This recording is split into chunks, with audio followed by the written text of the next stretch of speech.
Oops. There we go. Now we're actually live. Cool. Hey, everybody. Hi. I'm Dan Nedelko, and we are live at the Hive with... David. And Lauren. And this is Lauren. Lauren is on fire since she walked in the studio office. Yeah. Very quiet, unassuming in the office. She gets here, and she is...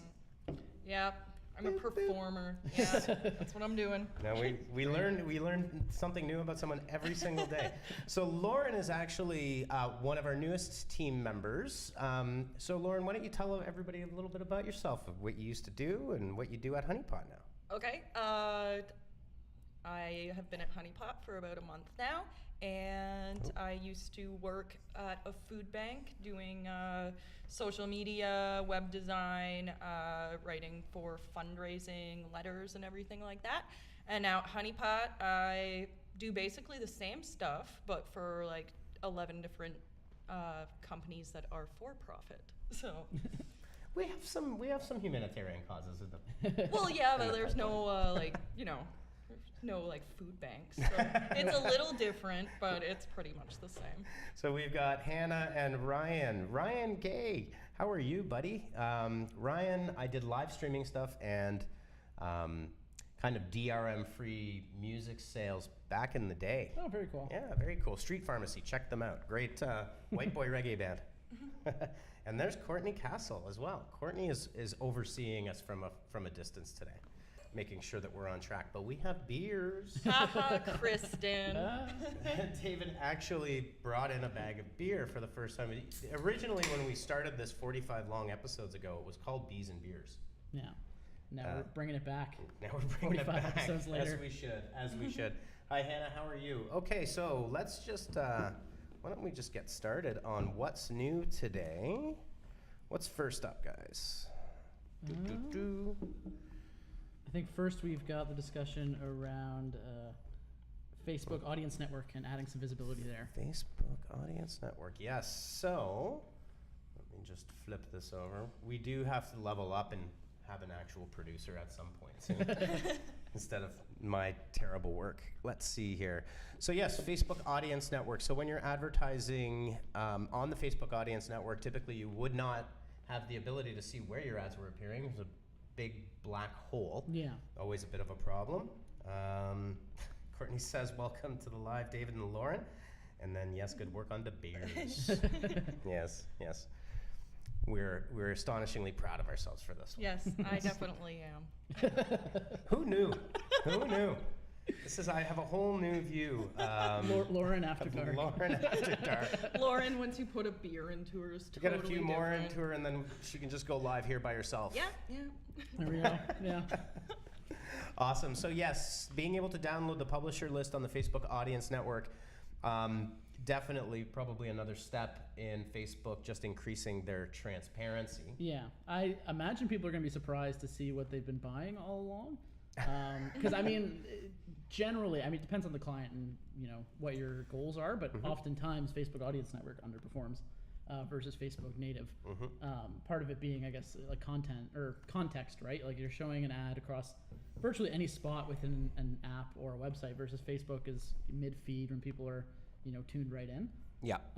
So I think people are gonna be surprised to see, like what the placements look like, as well as what publishers have been permitted to access to. Yeah, exactly. And Facebook does talk about right here that this is a really great way to build up your block list. And if you, David just mentioned it, if you are running display ads, we have a list of it's 400 plus now on the Google Display Network that we automatically block. Yeah, there's just some people out there you don't want to be showing ads on. Yeah. And some of it's content based, and some of it's just you don't know where those people are coming from. You could be buying impressions that could be fraudulent for all you know. Well, and like my favorite memes website.com is going to deliver you really garbage traffic and just cost you money. Exactly. Right. So if you're running any kind of a display ad, you definitely want to take into account your block list as one of the first things that you're doing. And then also consistently building up that block list. So good move on Facebook's part. Yeah. It'd be interesting to see if they let you see performance metrics by fan publisher, or if it's just going to be a block list for brand protection purposes. Because if we could see that, X publisher actually was resulting in conversions, you might not, you might think twice about blocking them. Yeah, no, absolutely. And I feel like this is going to move more and more towards the interface that Google Ads has. Yeah. As they build that out. For sure. Yeah, totally. Alrighty, next up. Today we're really focused on our goal of trying to keep this thing maybe a half an hour.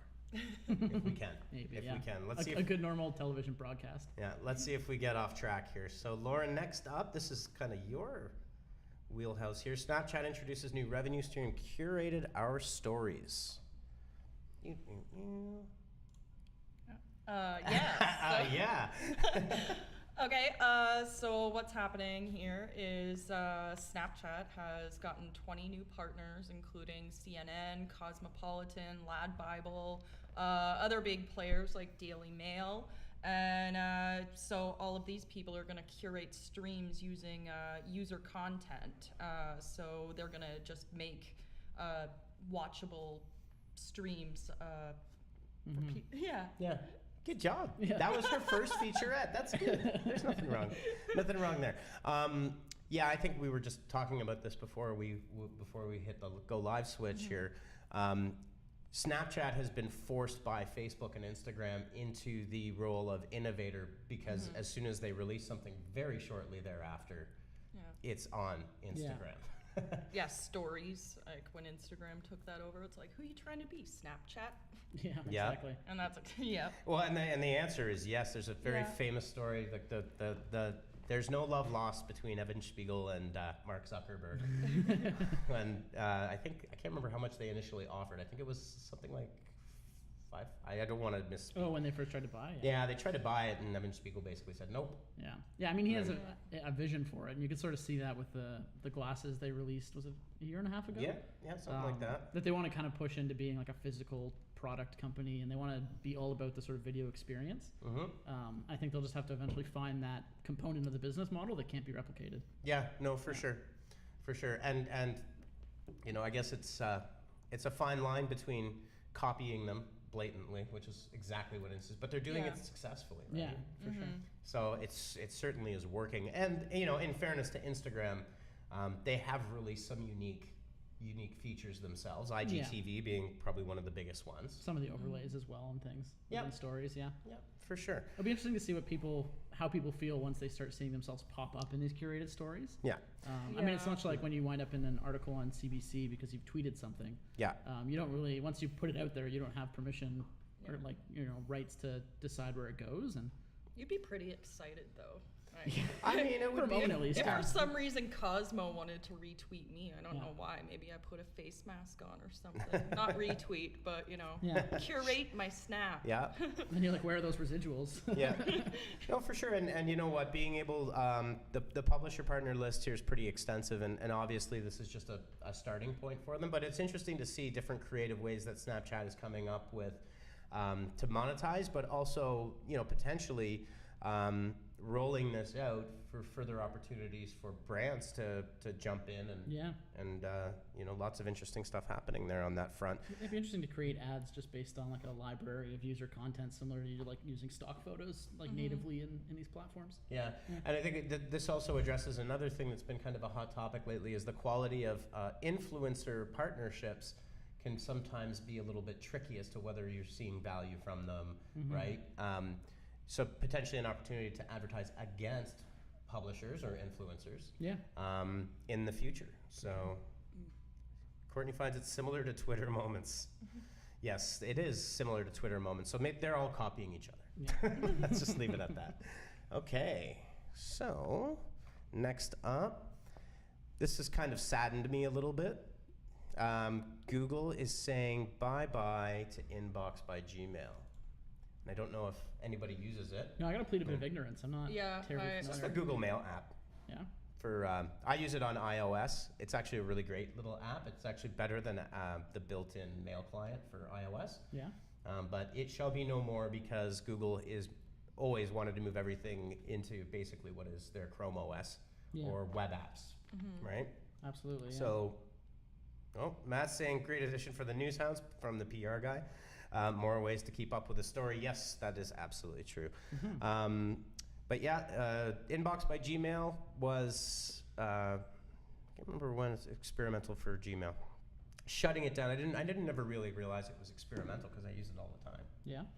Yeah, I don't know how long But- it'd been out for a while for sure. I think they said it was tested for a couple of years, and then they just decided not to go forward with it. But Yeah. the article mentions like it could be just an evolution in the Gmail product, and then they might come out with Mail 2 to test whatever next features before they roll them out to the main client for sure. Yeah, for sure. And again, Google wants everything in Chrome OS, so everything basically browser based, Yeah. right? So moving away from the apps I think- specifically. And it seems like it's well aligned with their moves in trying to bring AI into the user experience. Because Smart Compose, from my understanding, was in Mail before it was in Gmail. Yep. Or inbox rather, before it was in Gmail. And now that it's in Gmail, I think it's sort of, they figured out that people are comfortable with using that to complete some of their work communication. Yep. Especially when you gotta put this in the backdrop that they're competing against Slack, for I example. just realized I'm half cut off. Yeah, when, Everybody shove Yep. over. I'm just gonna do Snuggle bumper on in. cars. You know what? We're gonna go get new chairs. There we go. We're gonna get maybe smaller chairs that don't have arms. I'll take this one at my desk. There you go. Actually, this is a fun Friday announcement. We're gonna outfit all new office chairs. It's been a few years. Our chairs have seen their day, Oh yeah? but we're gonna get a whole new raft of fancy office chairs. This is Ooh new. la la. Yeah, ooh la la. Yeah. Very fun, very fun. Okay, so moving right along.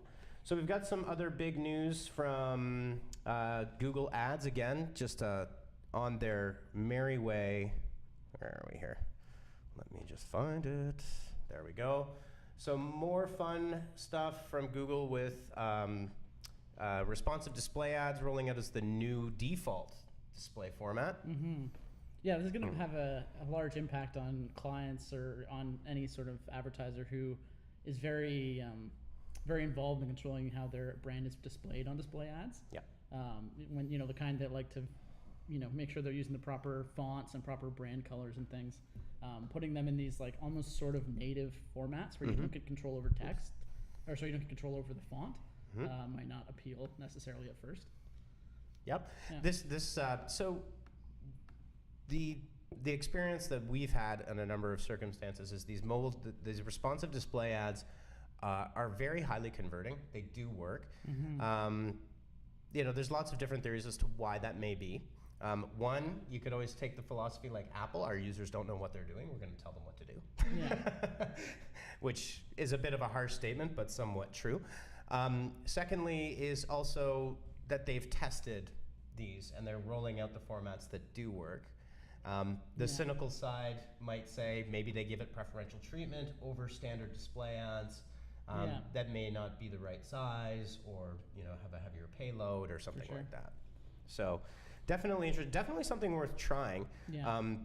And certainly this article here goes into quite a bit about smart display campaigns, which is the feature to put David out of a job. Essentially, I mean, that's what they're trying to do, right? That was the first question I asked when I read that article. I was like, what? It's okay. We'll be able to take on just more clients at once. That's That's the it. hope, right? Yeah, and I think the other thing about these smart display campaigns is consider that the average Google Ads account spends something like $50 a month, and it is the lion's share of their revenue. Even though Coca-Cola would be in there spending millions and millions of dollars a year, if you took the $50 a month from millions and tens of millions of people. Americans and Yep, it adds up, and worldwide it adds up a lot more. So this is, in a lot of ways, the smart display campaigns and the rollout of responsive display ads that are auto-generated makes it easier for people that really don't know what they're doing to get in there. Yeah. I think if anything, I think it kind of helps us, like people who would avoid spending money on Google in the first place. This is a nice bridge between hiring an agency and doing nothing, right? Yep. They're able to come in, spend $50 a month, figure out the platform pretty easily. And then once they realize that they could be getting better results and want to step their game up, they'll reach out to someone like Honeypot. Yeah, exactly. And I think, it's just this just leads to the fact that these platforms are not getting simpler. They're actually getting more complex. Yeah. So putting the veil over to help, especially, and we're actually going to cover a little bit more in Google Ads here about some of the new modifiers and what they mean and the AI that Google is attaching to it. I guess the only one concern here is a couple of things is, and you can control this to a certain degree, but Google will modify the content of your ad copy based on AI, which I don't know if you necessarily want that. I mean, you have to protect your brand. You may not want certain words Yeah. or statements to be used. Well, it's like using Google Translate in an official document. Yep. You never exactly, it's Yeah. not going to be perfect. Yeah, exactly. I'd be interested to know if this passes the Turing test, right? Like, you'd be able to tell the difference between them just filling in the blank with the content you give them versus a user-generated ad. It's interesting to see. There's actually, if we jump over to the next article, we'll see that there is a script that does look at some of the AI, how it rolls out. Yeah? Yeah. Oh, cool. So we can do that in a sec. So let's just see here. So yes, definitely interesting, definitely worth. Responsive display ads have been getting a lot of attention from Google in terms of automatic variants. You can set up, I think, 5 different headlines. Yeah. So definitely worth diving in and creating all of those variant tests and giving it a shot. The nice thing is, it is very easy to roll out these ad units. Yeah. And to a certain degree, plain and simple, but converting is absolutely fine. I think it would be an interesting test as well to do sort of one of these dynamic ads and just put in, like, because I think it goes up to 15 images and like 10 descriptors or something, like to be able to throw all that in there, see what comes out on top, and then use that maybe on a different network, maybe as like an actual CTA on your website. It could be used as a pretty interesting research project for Yeah, sure. absolutely. So the next one, and this is handy if you are a Google Ads nerd. There's a free Google script here. So how keyword match types works, there's a new close match variant change. The TLDR version of this is, it includes synonyms. So an exact match would typically, so if you put kids pajamas, an exact match would exclude kids PJs, Yeah. right? So Google is enabling the synonyms and nouns and different types of variants, as long as they're closely related, to actually show up in these. Now there's a free script on here, and we'll post the link if someone in the office can maybe grab that link and just paste it in the comments. That would be awesome. So basically, let's just scroll down here. So here's some exact match keywords, and this is interesting. This is a really great article because it is pulling from the script. So this is real data that this author has seen in action. Interesting. It's not theoretical. He took his data, Yeah. ran it against his campaigns, and this is what was showing.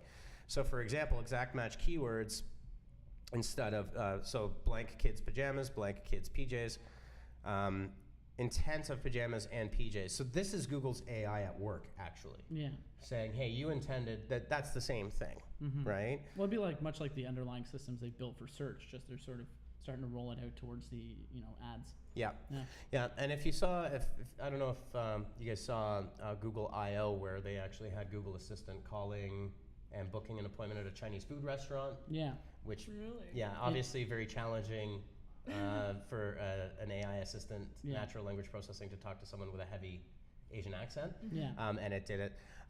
One thing that came out in that was that they have spent the last 10 years billions of dollars acquiring AI companies, and they have an entire focus team of hundreds of engineers solely working on Yeah. their underlying neural network and artificial intelligence. So again, Skynet will activate at some point with Boston Dynamics robots, Yeah. and they will probably use Google, Google's yeah. AI. Thanks a lot, In- Google. in Yeah. Google we trust. Yeah. Yeah. So here's a phrase match, so the close variants. So let's just look at that. So you can see here, initial keyword was Google AdWords analysis. The query was Google AdWords analyze competition. And then via stemming, Yeah. so it's actually stemmed from the verb here. So you can see that there's some relatively intelligent stuff going on here. Yeah. But your exact matches may not be your exact matches anymore. No. So, And I don't know if I'd look at these as an advertiser or as as an agency and be mad at doing them, right? I mean, maybe No. it's not these examples. yeah. There may be some use cases where you're not too happy about it, but Yeah, totally. I mean, this is why it's important, hint, hint, to jump into the script editor. The script is actually in the bottom of this article here. Run it against your AdWords or your Google Ads. I'm still calling it AdWords. Old habits die Old hard, habits yeah. die hard. And check the reports, see what is showing up, and seeing maybe you can also get some inspiration from some of this type of stemming and things that are coming up. So definitely worth the read to dig in, and definitely worth taking the time to grab that script, throw it into your script editor, and run it against your AdWords campaigns for sure. Okay, good stuff. We are clipping along. How are we doing here? Oh, I can't even see how long we've been 4:30. on. We've been on for 21 minutes. We're doing well. We are doing well. Everybody is proud of us. So let's see Did we here. start on time? We did. We started 1 minute late, which is actually kind of a world record for us. Let's see. Still in the world of ads, because they're just on fire. So YouTube is launching vertical video ads. Gee, I wonder why. They want to take advantage of the mobile screen, the mobile experience, right? Keeping up with the Joneses, as I call it. Yeah. Well, and I mean, YouTube is still, I always kind of laugh because I think people don't look at YouTube as being necessarily the powerhouse that it is. Yeah. Like, it is a monstrous site. And between now YouTube Music, you can get your cable stations on YouTube now, competing with Netflix, YouTube Red, YouTube Gaming, and then your standard kind of channel notion. Yeah. Absolutely monstrous, but definitely worth a look here for your advertising campaigns is to run mobile-only vertical video ads. Yeah. I wonder, so they don't have a mobile, like they don't have a wide video format for the content yet, though, do they? Oh, like vertical? No, it's a I don't think they takeover. do. No, it's a takeover. So that's it. It would have to, like, if you were sideways then, because you're watching the video in full width. You're totally off It the was camera. flip sides. I'm sorry. She's getting all comfortable. It's the beer. Yeah. It's the beer. Just I've slowly only drifting had away. like a third of it. She's getting crazy in the head, folks. You never know what could happen here.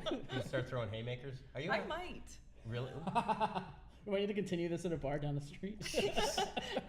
This could get messy. Yeah, good team building. Yeah, exactly. Let's see here. No, and it's that's an interesting point because YouTube. Have you ever watched YouTube on a television? Yeah. Yeah. I've got kids, so it's like it's on all the freaking time. Well, all the kids shows are on there, right? Like all the Paw Patrol and things. Yeah, they still like their tablets better, but we have thrown it up on the TV and watched it. So the experience is obviously 16:9 for television. It'll be interesting to see if and how YouTube will adapt to mobile devices, much like the vertical video for Snap and everything else, right? Yeah, my point is you'd have to, like, if you're watching like this, they'll have to keep it the 16:9, you'd think.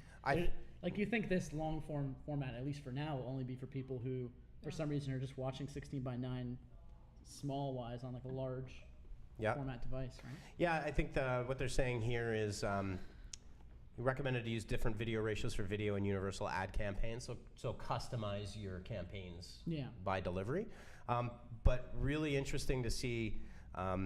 I'm a big believer in YouTube campaigns, especially search campaigns and placements on pre-roll. Yeah. You can get a really great conversion, lots of good traffic. A lot of it's branding with TrueView. You can get the click through. Yeah.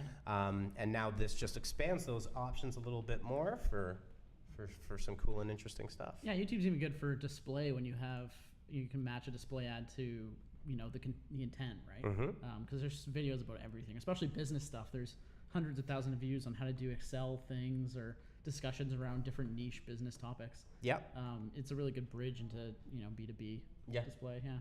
Yep. It's such a massive platform. I guess that was kind of what I was alluding to before. Is it's a lot more than kids playing video games or PewDiePie, even though those are huge channels. Yeah. There's so for example, if you've got a service business, you can place one of the biggest search intents are how-to videos on YouTube. I mean, I use it like 20 times a weekend, right? how to clean the pool or whatever, something like that. And you get those how-to videos and recipes and things like that. So if you've got a service business and you can put together a quick video using any one of these cloud video platforms, definitely worth trying and inexpensive. And why bother cleaning the pool? Have us do it. Yeah. Perfect. All right, and last up on what's new this week.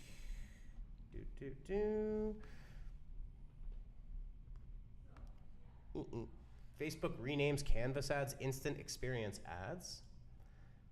Yeah, and the bigger component of that gives them pixel capabilities, Yes. which is very exciting. I particularly like this because it's a way of giving somebody a very early stage piece of content without pulling them out of the Facebook experience, but still tracking that they saw that content and entering them into remarketing funnel. I think this is going to be a big game changer for, especially for B2B on Facebook, an opportunity to sort of just touch base with someone, start the conversation, then let them get back to their browsing. Yeah, for sure. And again, this does lead to, we do a lot of account-based marketing. So in account-based marketing, the other terminology is zero waste marketing. It's highly targeted towards one specific group and group of people with the intent to build a relationship with them. And therefore it makes sense that you would do, so your leads wherever will be on Facebook. You have the ability to offer interesting, so Canvas is basically the full screen version you can take over.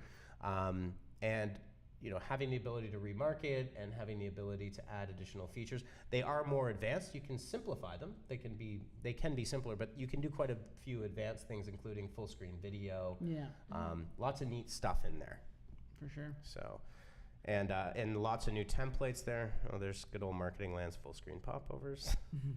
And the instant experience ads will now automatically be attached to your Facebook pixel.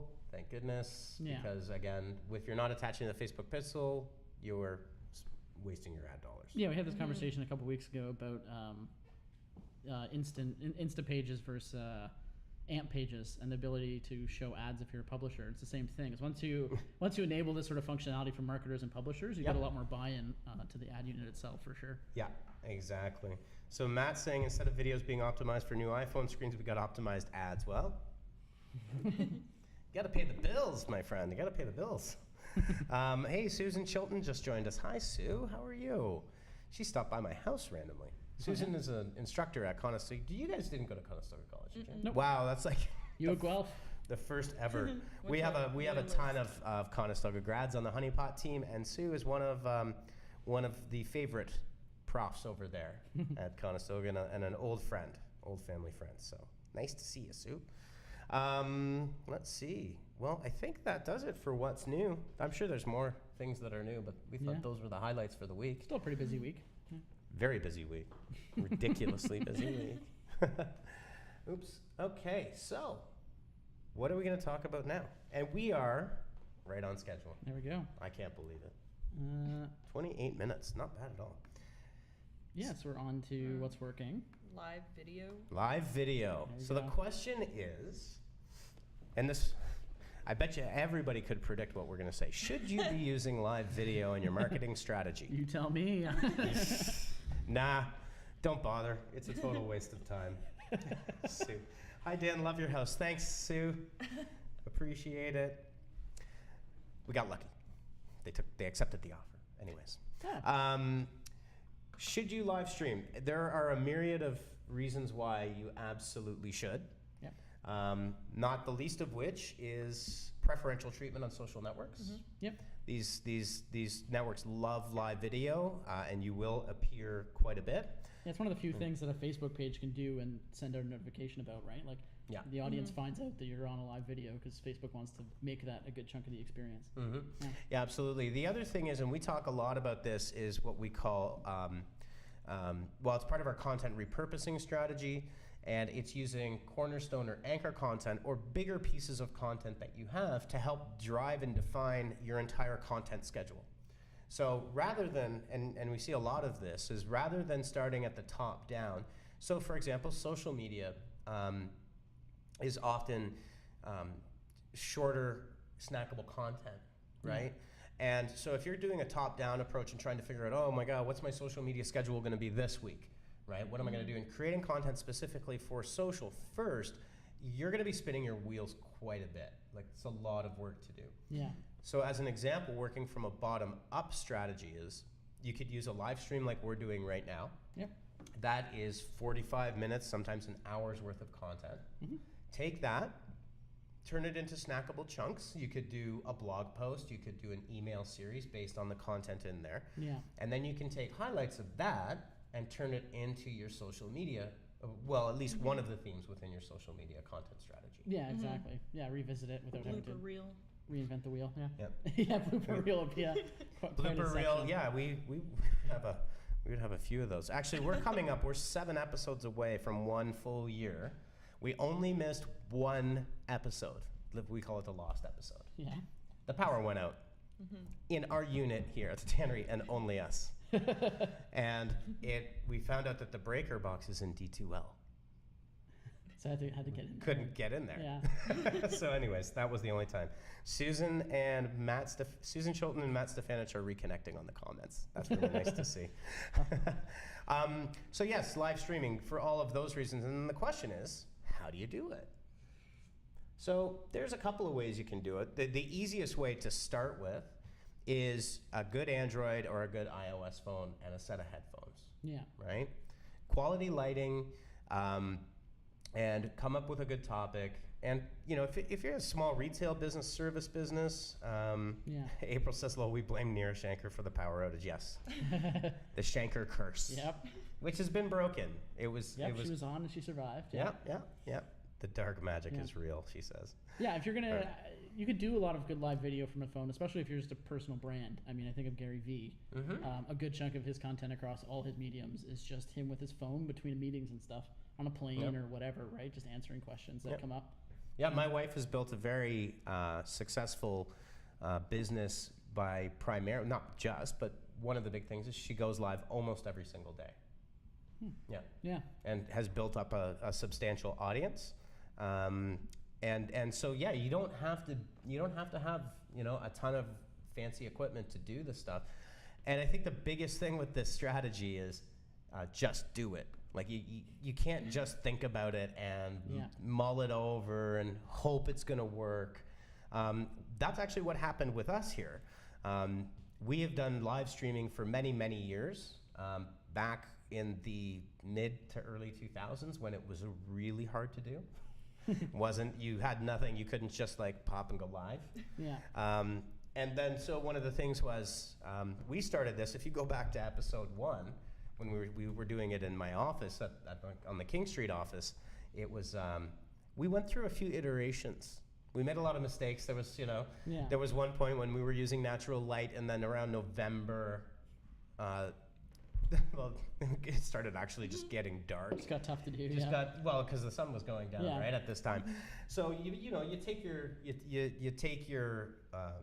hits and you learn from them and you move on. So first step is Android or iOS phone, simple as that. Next step up, that is probably the most reasonable, and that's what's on the screen right now, is a Mevo camera. It's called Mevo Plus. By Livestream. They created it. Now Vimeo just bought Livestream not too long ago, I think about a month ago. And this little guy is pretty great. This is what we're shooting on right now. Now we've got a bit of a different setup here. I'll just take a picture actually. This is very meta. Very, very meta. There we go. I'm gonna post that up. So what we have is this Mevo connected with the Boost, it's called, so it's wired for internet, so faster internet connection. Now the Mevo by itself is pretty interesting because what you can do, it will run off of LTE or 3G connection. Oh, cool. Paired with you, So you can sync this via Bluetooth to your phone. So let's say you start your live streams and things are going well and you want to kind of take it to the next level. Right? You can pick up one of these, pair it via Bluetooth, and then your producer app is on your phone. Your camera can be placed wherever you want. You can put it on a little tripod, or you get the Boost, and then you've got a better quality first of all because the camera's higher resolution, and then the next step is, and let me just do this. I'll pop this up. You can get a soundboard and then get Livestream Studio, which is what we've got right here. I'll take a picture of that too, and I'll post both. So you can see that there's a way to step into a live video strategy so that it makes sense. So you're not just going and like we did and invest thousands of dollars. We have video equipment that we use for other purposes. But we were using a Sony 4K camcorder initially, and found that the Mevo was just way more practical, way easier to use, and the quality, because Facebook Live, for example, is 720p. Yeah. It's not 1080. So it didn't really matter if it was shot in 4K or not. It's kind of an irrelevant thing, right? And then so that's from the equipment side of things. But the biggest thing, like I said, is I think you really want to watch that. You really want to watch, like, why are you doing your live, and are you able to be consistent? Yeah. Like, for example, you know, we've peaked out. I think at one point, I think we've had like 28 live concurrent viewers. But for us, it's not even necessarily the live viewers. It's the repeat watches that we get after the fact on the recorded events. Yeah. And now we've got almost, we've got 45 episodes in our Facebook video library. We've actually had clients and partners mention to us that they watched it while they were either considering working with us or they got tips from it. So, like, mission accomplished. Yeah. Right? Yeah, it comes full circle for sure. Yeah, totally. And the one other thing about our Facebook Live and Periscope and everything else is that I think one of the things is I think that there's a bit of gentrification of digital marketing agencies in the world. You go to the websites, everybody's website looks very, very similar. They all offer the similar services. They all use the same words. They all say the same things. And it's kind of like, well, wait a second. You know, we are a human-based services business based on experience and knowledge. So you might want to get to know us. Yeah. Yeah, get to know who you're working with. Yeah, get to know who you're working with. We're pretty fun. Yeah. I can't. Lauren is just totally more and more fun by the minute. Yeah. Yeah, I mean, it's a big conversation we have with prospective clients or clients we have that, you know, we're here to be a partner, right? And this is an opportunity to break down the barrier and say, look, think of us as somebody going through very similar struggles you've been through. And, you know, we're here to help. We're not some sort of rigid corporation with who puts up barriers. Yeah. Right? Yeah. Yeah, absolutely. Absolutely. And then when you get started, there's just a couple of tips in your live streaming strategy. One is be snackable. If you don't know what to do right away, come up with one, do a 5, do a 10-minute live. Try to get it, try to be consistent, right? So, you know, if it's Monday motivation, starting off Monday, ending up the week like we do, you know, you could do it any day of the week, but try to be consistent, even if the length is not consistent initially. Yeah. Make the start time. I was going to use the analogy, like, you never guess when Game of Thrones is going to be on, but you actually do. Yeah, they're not very good at, they keep it secret when it's coming back out. Well, it's like, what, it's 2019, like September? Something like that, yeah. It's 2 or 3, I don't need, like, unless, there's going to be lots of cool dragons and stuff, so I'll watch it, but... Yeah, I'm a little behind on that. But yeah, one of the big benefits I find with this live stream setup versus if you try to script something as well, is you spend less time on it, right? You're coming out with something that is much more authentic, a better conversation, again, like we said. And you're not trying to rehearse the same 30-minute script, and then when you screw it up once, you have to repeat recording it, and like that can be a lot more painstaking than just getting this set up and going live. Yeah, for sure. So attendees, Nira threw in a comment here. Attendees will have busy schedules and may not be able to attend your live event, even though they... And then ... I get see more, and then as soon as I do it, I get an emoji. I can't get to your comment, Nira, sorry. But yes, absolutely. So put together a consistent schedule. Don't worry about the length. The other thing I think that's important too is that, like, from our perspective, we like to think, well, we work hard, so we like to think we know what we're talking about. Yeah. Right? And I think if you can discuss that, talk about it, and also admit the fact that digital marketing moves faster than anybody can read from a book. Yeah, oh, absolutely. Like, we get 3 and 4 updates to these platforms, like Lauren, how many social media platform updates do you get? I don't even know. And the amount of like apps that I've put on my phone since I've started working here is insane. All the social medias. Expensive. Susan says you're all very natural and accessible, which is great. Thanks you, Susan. Oops, bad grammar. Yeah, so, you know, for the benefits for us can be the benefits for you. For regardless, like I said, it doesn't matter if you've got a home-based business. If you're a real estate agent, for example, your relationships are all built on personal relationships when people purchase a home. Yeah. Why not go live? Why not actually, like, from my perspective, having just went through the hell of purchasing a new home, don't do it. I'm like, worst. Great experience for all of as good as it can be, but moving sucks. Yeah. Then if I'm purchasing a home or a major purchase, I'm purchasing a car, major purchase. if I can see the person I'm buying it from, or I can like get that feel, that's an incredible way to connect with people on what social media was really meant for, Yeah, right? for sure. So again, just to highlight, yes, do live, put a live video strategy into place for your business or your marketing plan. Start simply. You can pick your platform, choose your poison. We multi-stream now, so we're on Periscope, YouTube, and Facebook Live. If you have a great YouTube channel, go live on YouTube. If you've got a very active Facebook page, or if you want to increase the activity to your Facebook page, go live on Facebook. If you've got a huge Twitter account, then use Periscope. Yeah. Like, do what's right for you. They're all very good platforms. Mm-hmm. Select a day, be consistent, keep up a theme, and don't be afraid to make mistakes. Yeah. You know, you're not, you know, even if you're Nike, for example, or you see the NBA actually uses the Mevos, and they're obviously they've got NBA quality, right? Yeah. But they also do very off the cuff. Like, it's not nearly as rehearsed as television is. No. It's very casual, and it can be and should be that way. So that's another thing, is to kind of embrace that organic nature of what it is. Yeah. If you're in B2B, one of the best things you can do is live video, Yeah. right? Slow sales cycle, typical, you know, download our case study, our Gartner report. Yeah. We're in the Some fourth. tips. We're in the fourth quadrant again. Yippee! But yeah, you can really connect with and humanize your brand by having a go live trade. Even if you're at a trade show, for Yeah. example, go live from the booth. Yeah. Your company's spending tens of thousands of dollars to get this all set up. Go live and take questions from your audience. Yeah, that's while one they're that live. you can see has worked a lot with politics as well. I mean, you just follow the politician around event to event, get like a bustling background with all their signs and stuff. And that was going to be my other comment too, is like backdrop is important, but still also very easily done. Like, these are two basic zip up banners, and we've got a couple of nice props. You could do the same thing. I felt like that was just a diss on our set. No, but I mean it's a basic setup, right? We're not It like is a very whole, basic. we're not a full studio, right? No, we're not. And actually, we had those signs, and I was like, we got to find something. And then I realized we had those Yeah, like every company's penguin talkers. got some sort of print material, and they've got Yep. nice stuff that they could show off or whatever, right? Yep, absolutely. Yeah, and you can do it from your production floor if you're a factory or something. Yep. Like, Our next innovation will be a round table instead of a square table. Ooh la la. cool. It makes a big difference when we're lined up like Yeah.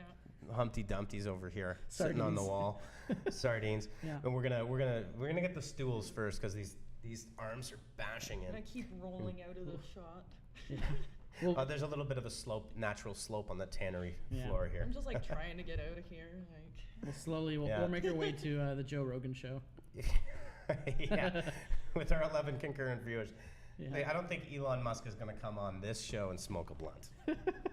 Well, what else is he doing anymore? I'm sure It's if only you working wanted 20 hours a to, day. you could Yeah. find somebody that would be willing to do that. on Well, camera. yeah, but somebody of consequence. Not That's just the somebody that thing. likes to get. Lawrence, like, you can find someone. Not me, but I mean, I'm sure it would not be hard to find somebody to come Totally. on here and smoke one. Oh, jeez. Just because it's legal doesn't mean it's right. I mean, it's fine. Well, not yet. Yeah, Is it legal? It's legal yet. Next No, it's in a month. couple weeks. Oh, next month. I Wow. think it was the 19th, I believe. That was like the first campaign promise. It's a whole other story. David is huge into politics, by the way. If you give him an inch, he goes. Yeah. He'll run with it. All right, everybody. So your live stream strategy. Again, I'll just roll over it really quickly before we wrap up here. Keep it simple. Start with the devices you've got. You can tier up with a Mevo for $500 if you see that it's working, and build your investment as you start to see the ROI and the return grow. So you don't have to jump in full force. Yeah. You can invest as it makes sense. Pick your day, pick your time, try to stick to it. Don't be too aggressive and say, I'm going to go live every day, because you'll go live for 5 days, and on day 6, you're going to be like, no. Yeah. It's like starting a gym. You don't pound through every day, and then Yeah. you're going to wind up Yeah. skipping and Well, forgetting it's about like it. joining in January and then like clears Yeah. out. Yeah. It's like I've seen people say, I'm going to blog every day for a year. Day 3. Day 3, it's over. Find a topic and keep it simple initially. Don't be afraid and don't care about your viewer counts. Start with 0. Who cares? Mm-hmm. they will grow. They will grow as you remain consistent. And then figure out kind of your North Star, your theme, and tier it up and have fun with it. And then don't be afraid to be organic, and don't be afraid to not have a huge, massive production value. You don't need the fancy transitions or the cut scenes or the lower thirds at all. No. All right, so get your live stream program going, and yes, the other side benefit is you will create cornerstone or anchor content that you can repurpose for all sorts of other stuff in your marketing plan, and that's cheap and easy content creation. Okay, all right, everybody. Well, we've got some beers to finish, and it is 4:56, so Close. banner moment.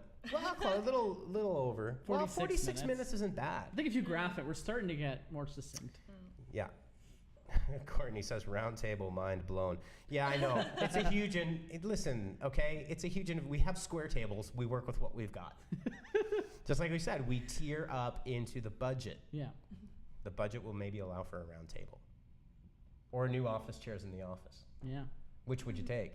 New office. New office Well, chairs. then again, if I can just take this one, I mean, I'll take Yeah, round but they're table. ugly. We have a certain sway of white chairs in that office on King Street. I'm in the Yeah. office way more than I'm sitting at this table. So Yeah, like that that answers true. that question. This is Yeah. true. This is true. All right, everybody. Well, have a great weekend. It looks like it's going to be a steamy one, so enjoy one of the last blasts of summer. Yeah. And we will see you next week on Live at the Hive. Now we're going to have, I didn't actually stop the stream. The awkward silence. This is where we should go we should into get the... freeze frames. Like No, what we should do is like when newscasts end and they still show it and they're like Yeah. talking and laughing. Looking at their notes. Yeah. And, yeah. They've got their little, we'll do one.